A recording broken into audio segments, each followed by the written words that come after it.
What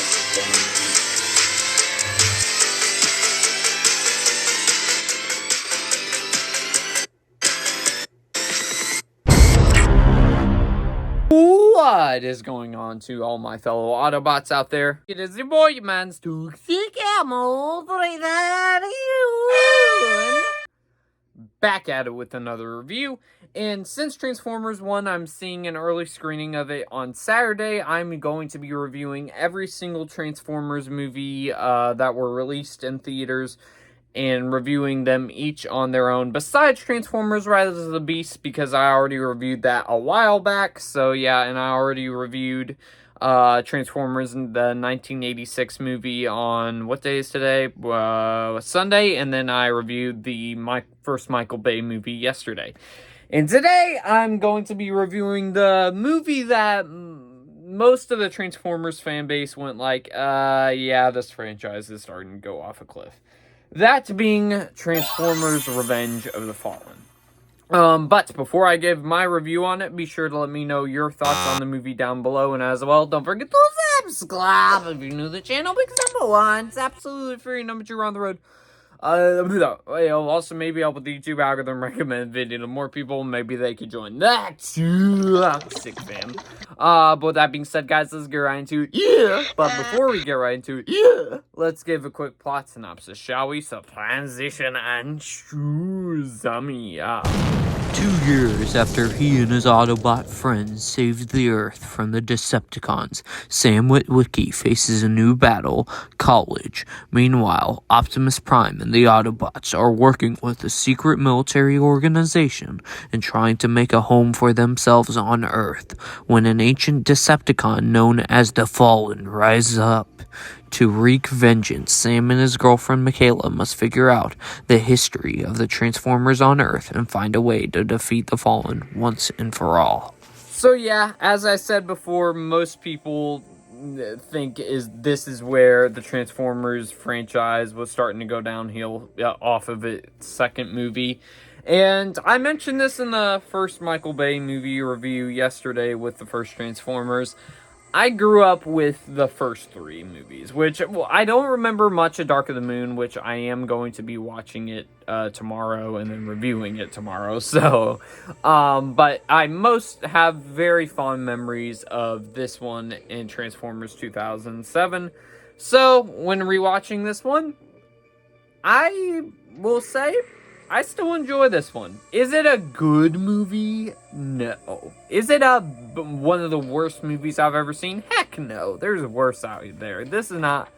I would not consider this a terrible, awful time to watch a movie. So let's just get into the actual review itself and why I still think it's not as bad as people say, especially with the later Transformers movies. Alright, so starting off with the good, the comedy. I think there's both intentional comedy in here that's really hilarious, and then there's also a whole lot of unintentional comedy that's quite funny. One particular scene that stands out is where Sam is basically the robots trying to mate with him, one of the Decepticons, and he's basically just screaming on the ground trying to escape. It's such a funny sequence. Also, a lot of comedy came from the character of Leo, played by Ramon Rodriguez, who's basically the college roommate of Sam.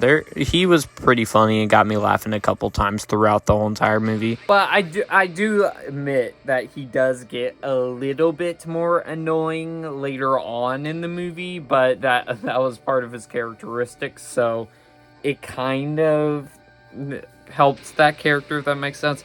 Well, I mean, who wouldn't be freaking out in that situation? But yeah, anyways. Another good, the soundtrack. The soundtrack's so good in here. Is it as good as the first Transformers movie? No. It's more of like a remix of the older music from the first movie, which it's still solid in here. It's not anything amazing. And also the songs that they do choose in here as well are pretty solid. Another positive is the action sequences. You always, when you walk into a Michael Bay movie, you expect really good action sequences. And there is still really good action sequences in here. Particularly the woods fight sequence with Megatron and Optimus. That fight scene is awesome.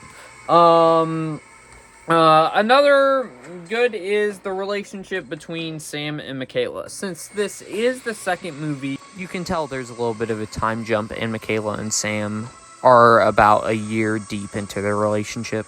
and you can definitely see, as I said before, the relationship grow in the franchise, because this is a few, in the timeline of the movie, it's like a year after the events of the first film or something like that. So you can totally understand why they're a little bit more closer now. Hopefully they don't undo that in a movie after this.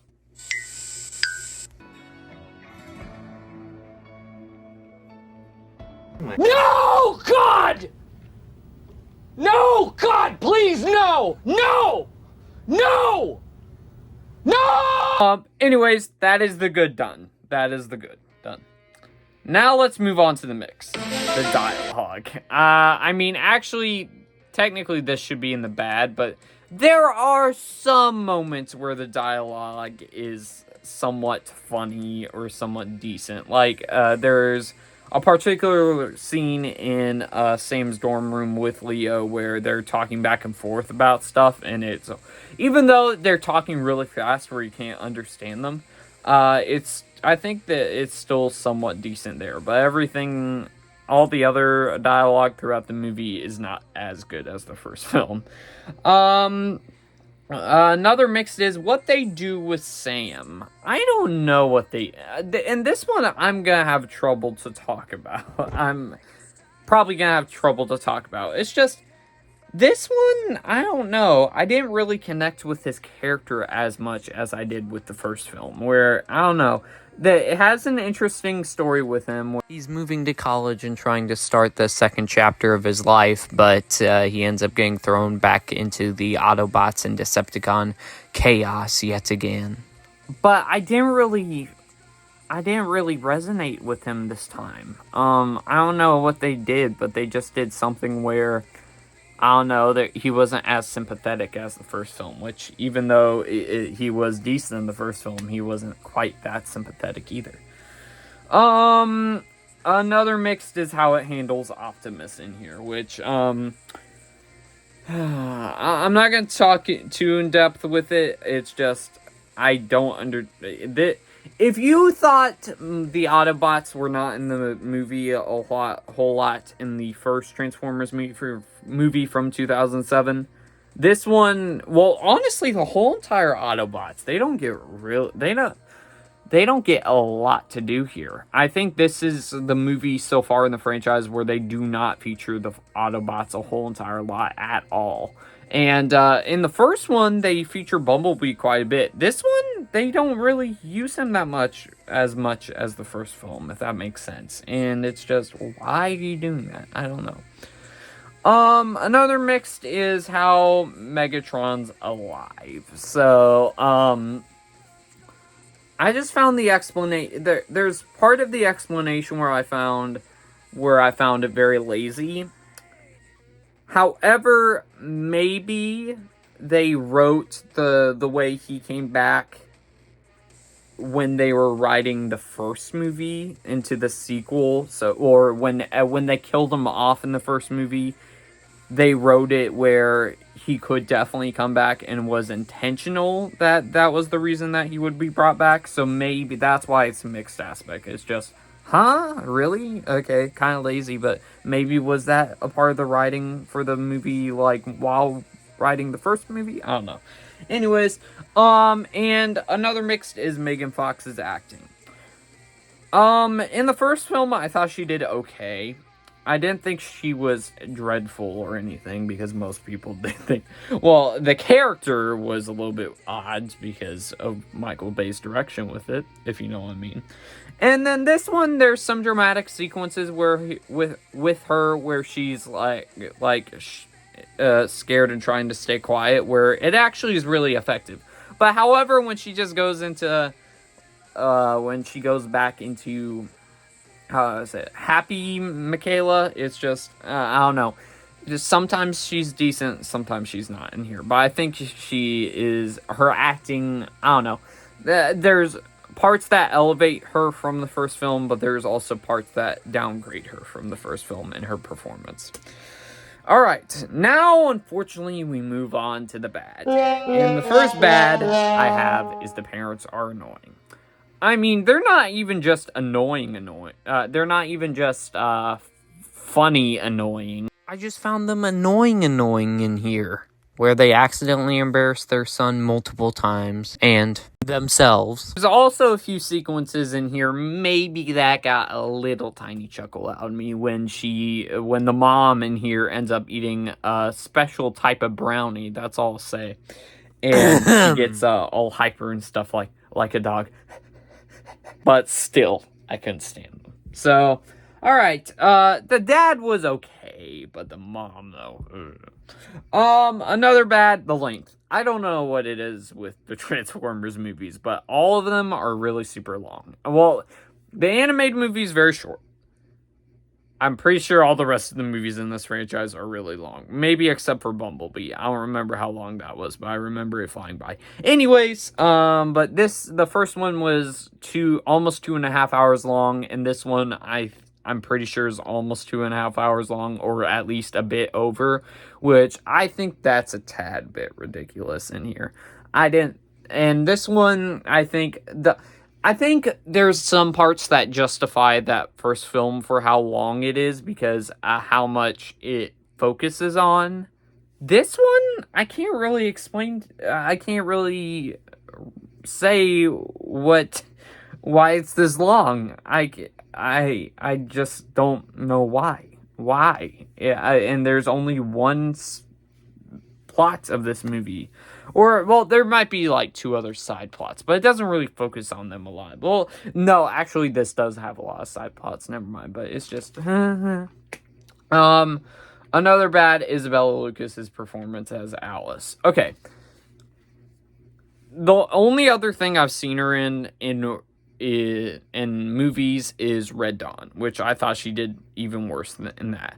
I don't know if she's just an actress I don't connect with, or maybe I haven't seen her right performance yet, or maybe she's just genuinely a bad actor. I don't know, but in here, I don't know. Well, I mean, no, I don't know. It's either the script or her acting, because they write her in a way to act all, hello, Sam.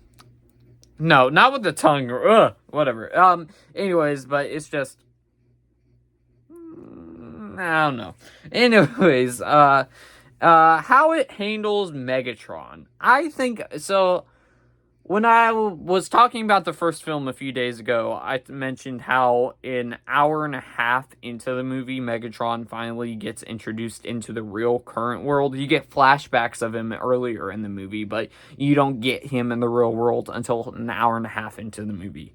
This one, they make him a side villain. And also, he doesn't get a lot of screen time either when he eventually does get brought back. He does get brought back earlier in the movie, but still, they don't do much with him in this. And I probably won't be as harsh on this as other Transformers fans, because other Transformers fans are going, why are you making him a side villain? Why are you not using him well? He deserves to be used well, because he's one of the best Transformers villains, and they don't in here. And then the final bad in here, I have the afterlife sequence. So, in the final act of the movie, I'll just say there's an afterlife sequence, and it's just nonsense to why it's there, and the CGI in there isn't the best either, so... Oh, I also forgot to mention that in the good as well. The CGI is still pretty solid. Anyways, that is that done. Now, is this a classic as equally as good as the first film? No.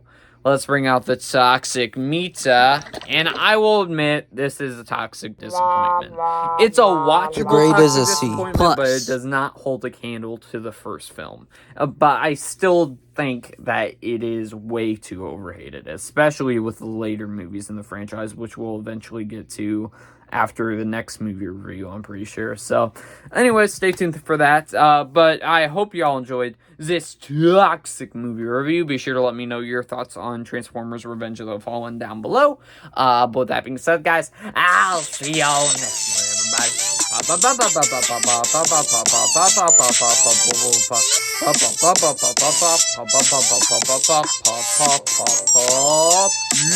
And Optimus, help me out here.